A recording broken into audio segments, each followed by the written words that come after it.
Hi there, this is Hugh from the Builder's Office, episode number 15, I believe this is.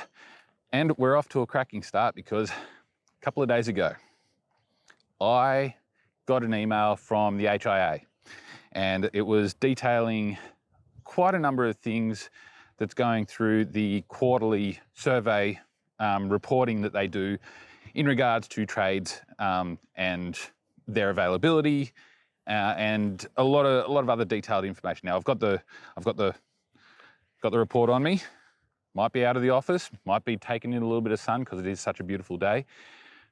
But when it comes to that quarterly report, there's a lot of things that a lot of people don't sort of get the opportunity to see. And as homeowners and clients for other builders and ourselves, we find that some of this information is critical to being able to get the best result when it comes to building your home or doing any kind of building work at all. So we already know that there are issues going on around us all the time. And I don't want this podcast to be constantly going on the negatives. Yes, we can get some positives out of everything that we do on a daily basis, and we can thoroughly enjoy building.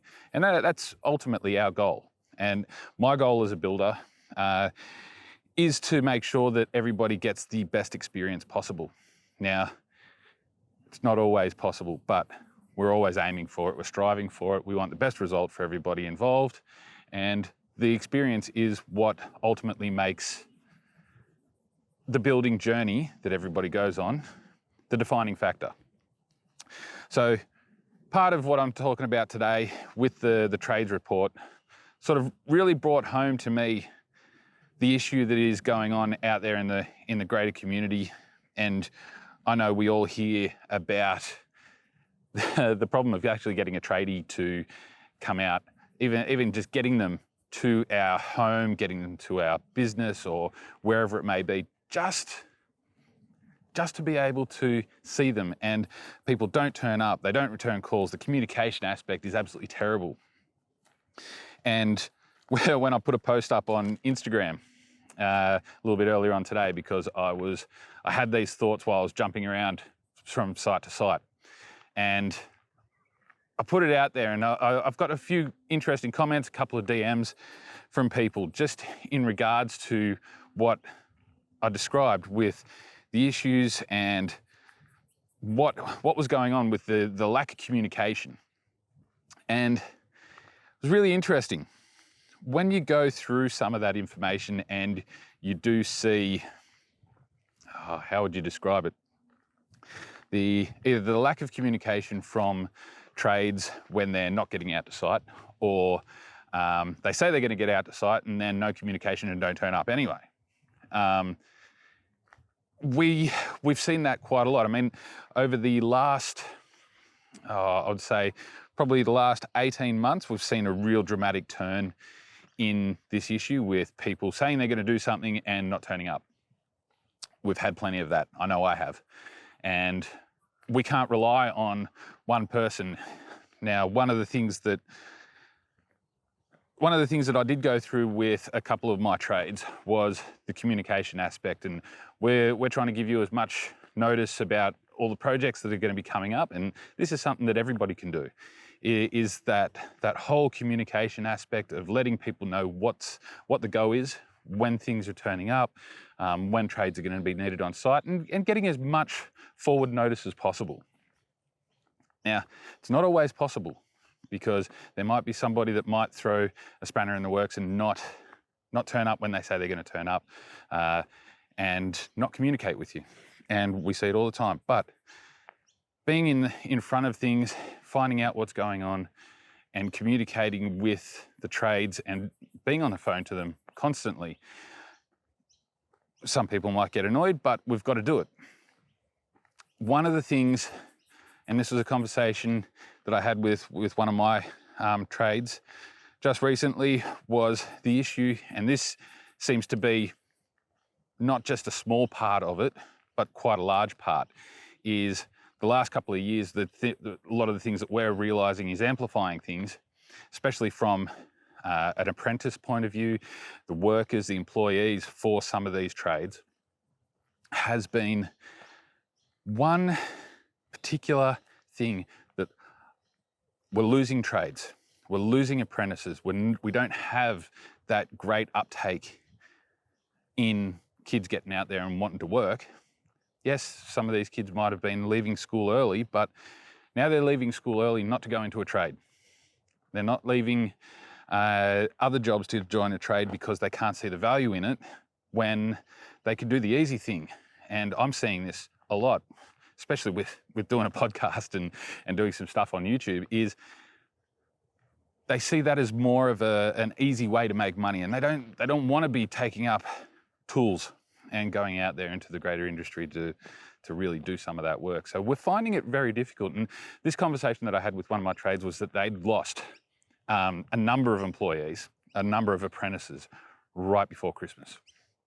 And it affected things. And that was such was the openness of the conversations that we were actually having, was that we could actually have a chat and go through what was going on. Is there anything that we can do to help? Is there anything that we can do to make life a little bit easier for our trades and suppliers as well?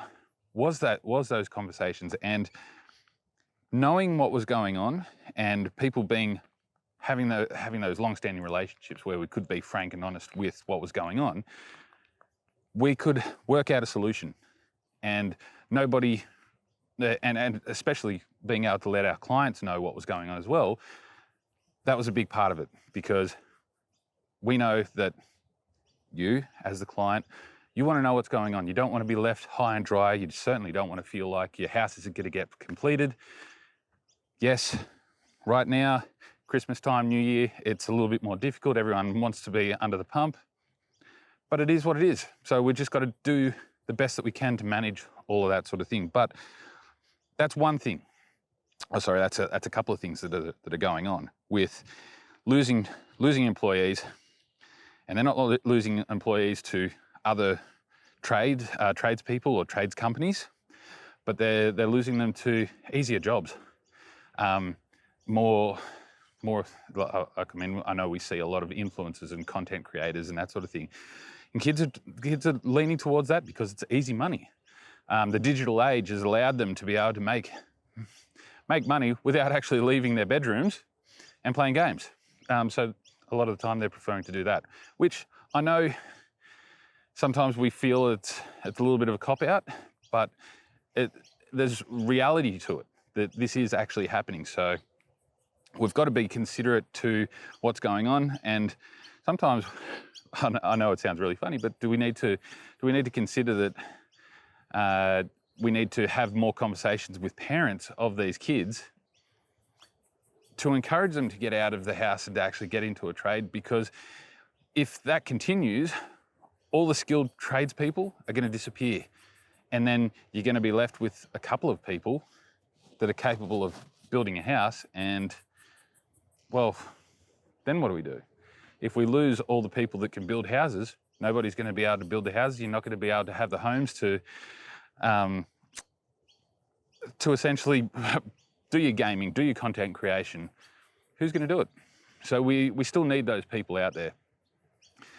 Losing employees to other competitors and creating issues, and yeah, it makes it lots of fun. But these are the things that can go on in the background, and I'm not trying to make excuses for the industry's lack of communication. That is something that, well, that's an old thing. We all know that traditionally trades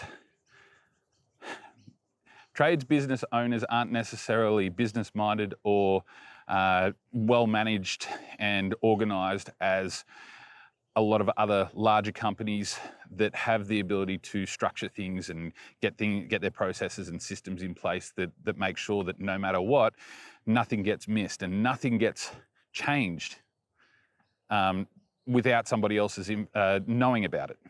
So we've got to be really careful with all this sort of thing, and I hope that this is coming across as best as possible. It's not an easy subject to sort of touch on, because look, at the end of the day, when I was starting out, because I didn't have the business acumen that a lot of other people had, yes, there were things that I missed, and nobody's perfect. Nobody's going to be able to get it right first time around. But all we can do is learn from that experience, and we can put the things in place to make sure that missing a meeting or not necessarily forgetting about things, but not having it documented when things are meant to be happening, all these sorts of things. If we could manage that better, and we could get some of that training, because that's another thing that comes into it, is that training right early into apprenticeships and the trades. Is it the training for business isn't there? Sad to say it, but it's true. The business acumen training just isn't there. So what are we meant to do when kids get in training? They're not getting it, and they see the struggles that do happen. So there's a double-edged sword when it comes to a lot of these things, when it comes to keeping people in trades and making sure that the trades are going to be there. Now, one of the things that I did notice in this trade report from the HIA was that they are talking, with the borders being reopened, we are seeing the international trades coming back to town. So that is actually a good thing. So we're really looking forward to that actually happening and being achievable, and being able to reverse the bad flow-on effect of everything that's happened. So there was a couple of things that I did highlight in this report, and I'll give you a little bit of a look at it now while I'm walking. So I will try to do this, but if you're watching this, I suggest that you just skip forward to this point in the video. But there we go. So we've got the HIA trades report, and going through this, there was a couple of things, and if I just highlight on what my trade was, because back in my day, I was, I feel really old saying that now. Back in my day, when I was just on the tools, just doing carpentry, the fun thing about this was that when you go by the index by trade, just in carpentry, there was a minus 0.2%, or 0.2, I'm guessing it's percentage rate. It might be that was, the availability rate was minus 0.2. So there still wasn't enough carpenters around to cater for all the work. But that increased significantly. And while we thought it was bad in 2021 and 2020, the increase didn't sort of hit that real market changing area just in carpentry until midway through 21, which is a little bit surprising for me, because I was feeling the effects of it early on in that. But in mid-21, it went to minus 0.86. Now, that's a significant change. Now, we can say that there's COVID-related issues with that, definitely. But when we look at it, a lot of that really stemmed from the bonus that the government was trying to incentivise for building new homes or doing renovations, any kind of building work, when they brought that great little bit in. So we saw some issues arise from that. Now, what we're looking at the moment is December last year, 2022. It's sitting at minus 1.06. Now, it did jump up to minus 1.34 in June of last year, in 2022. And this is all indexed. So do we have some concerns? Yes, we do. Are there enough trades out there? And look, the carpenters weren't the worst. Bricklayers were the worst. And yes, we experienced that last year. It was quite bad for getting bricklayers. I know December last year, I had an issue getting a bricklayer, but we got one. And really grateful to them. And I see that to be a long-term relationship that we can have with another bricklayer, which is really good. So when it comes to this sort of thing, like it is a concern that trades are harder to get at the moment than they ever have been in the past. Yes, COVID related, definitely, but there's still other issues that are there, and it's not necessarily just related to COVID. There's people walking out on the industry because they see other opportunities that are better for them. So there's a lot of things that the trade in the industry can do to improve that, not just for the people that are just in the industry, but for everybody that's doing any kind of building work. So I'm hoping that there's a little bit more information and that sort of goes out there, and I'm happy to provide any more information that I can when it comes to this to anybody that wants it. And have more chats. I'm probably going to have more chats. I'd really like to have a chat with somebody that is in a trade and is experiencing issues, so that we can bring this out and we can have an open and frank discussion about what can be done to improve it, if they see any options, if there's other people that might have solutions to this already. Love to have a chat, because we'd all like to know, is there going to be an easier way to be able to find trades? I know I would like to find that out. But I'm going to leave it there. We'll discuss a little bit more at another stage, in another episode, and I hope that everybody has a really good day. If you have any questions, if you have any information that you'd like to share, you can send us an email. The details will be in the description for the video and for the podcast itself on Spotify or wherever you might be listening to it. And send us an email. You can DM us on Instagram. If you'd like to get in contact with me directly through my business, it's New Realm Homes. We're all over social media, and we've got a website. It's www.newrealmhomes.com.au, and I'd be happy to have a chat with anybody about anything. So yeah, get in contact with us. Happy to have those chats. So thank you very much. Episode 15 over and done with. We'll see you next week, and you have yourself a great week. Thank you very much.